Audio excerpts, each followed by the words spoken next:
This is 95.3 Business Now. Welcome back to Business Now. The Nigerian government is looking to speed up the unbundling of the Nigeria Railway Corporation in order to encourage private investment into the country's rail sector. Established in 1921, the NRC became an autonomous public corporation in 1955 through the Nigeria Railway Corporation Act. In 2008, the Nigeria Railway Bill was presented to the Senate to establish a foundation for concession in the railway system and promote public-private partnerships, replacing the outdated 57-year-old Act and that established the Nigeria Rail System. Well, let's turn to Dr. Muda Yusuf now, the Chief Executive Officer at the Center for the Promotion of Private Enterprises, for a conversation on the Nigeria's rail sector and the drive for private investments. It's good to have you join us this morning, Dr. Yusuf. Thank you very much. Good morning. Good morning, sir. So, a bill is to unbundle the Nigeria Rail Corporation has passed the first reading at the National Assembly. What are your initial thoughts? It's a very laudable development because certainly when it comes to infrastructure, the government doesn't have the resources, to exclusively fund infrastructure.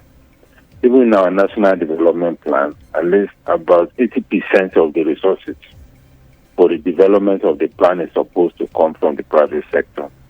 So the private sector has a major role to play in infrastructure development, and this applies also to the railway system. So it is a good development. In many other parts of the world, the government invests largely on the rail track, while the private sector invest in what you call the rolling stock and the locomotives, both for passenger train and for cargo train. That is the way it is done in many other parts of the world.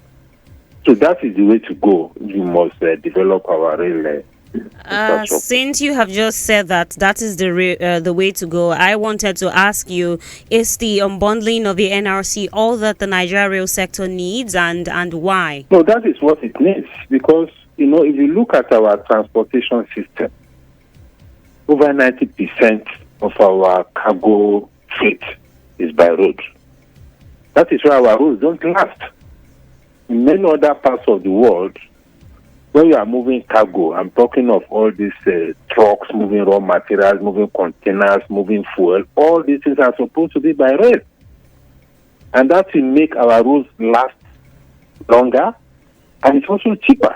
One of the problems we are grappling with now as a country is high cost of transportation.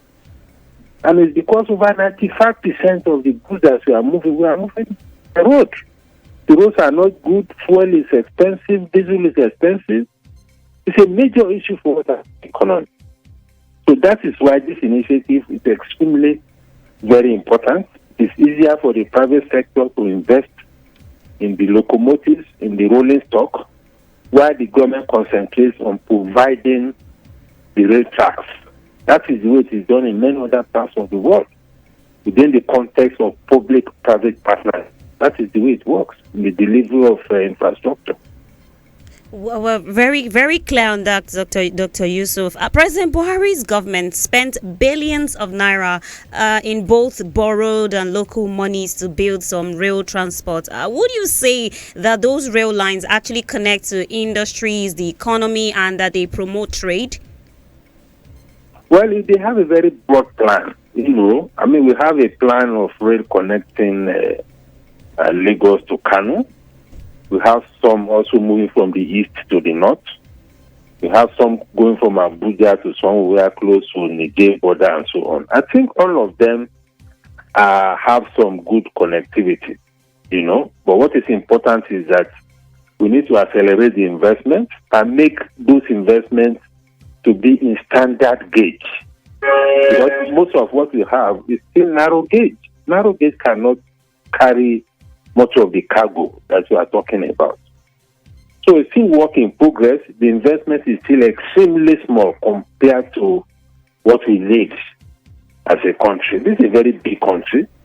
So connectivity requires a lot of investment. What the government has done, the only standard gauge we have now is Lagos to Ibadan. Then we have Abuja to Kaduna. That is the only standard gauge. So we are still very, very far away from where we should be as far as these investments are concerned.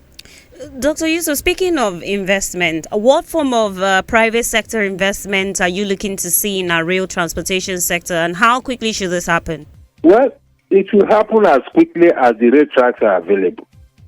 But the kind of investment that the private sector can provide, because there are two major components to railway ecosystem or railway operations. The first component is the track and the pathways for the railway. The risk of investing in that is extremely high, so the private sector cannot invest in that. But when it comes to providing the coaches or the locomotives, the coaches are what you use either for movement of cargo or for train or for passengers. Those ones are areas in which it is easier for the private sector, to invest. And now that through the legislation now, at least state government can now invest in rail. So the private sector can also partner with the state government, even for transportation within the city. That can also happen. But where we need it the most is in cargo movement, cargo transport. And the private sector can easily provide those coaches, those locomotives, as long as the government is fast enough to put the tracks in place. I mean, that is the way it should be. All right, Dr. Muda Yusuf, the Chief Executive Officer at the Center for the Promotion of Private Enterprises. We appreciate your deep insights on the economy and trade matters. Do have a great day ahead, sir. Thank you very much. All right, you're welcome. Well, that's the package of the show for today, the 23rd of July. I am Aramide for Lawrence Shaw, and we wish you a great day ahead, everyone. It's bye for now. This is 95.3 Business Now.